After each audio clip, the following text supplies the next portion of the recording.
Tintoretto nasce l'anno prima della morte di Raffaello, nel 1519.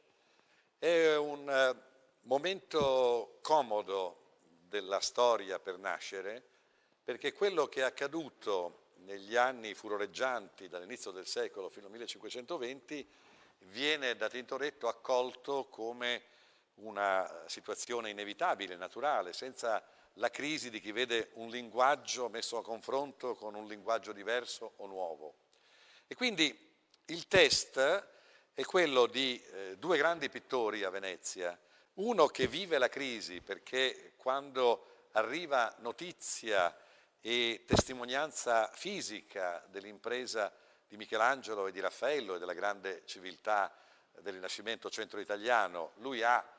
più di 50 anni ed è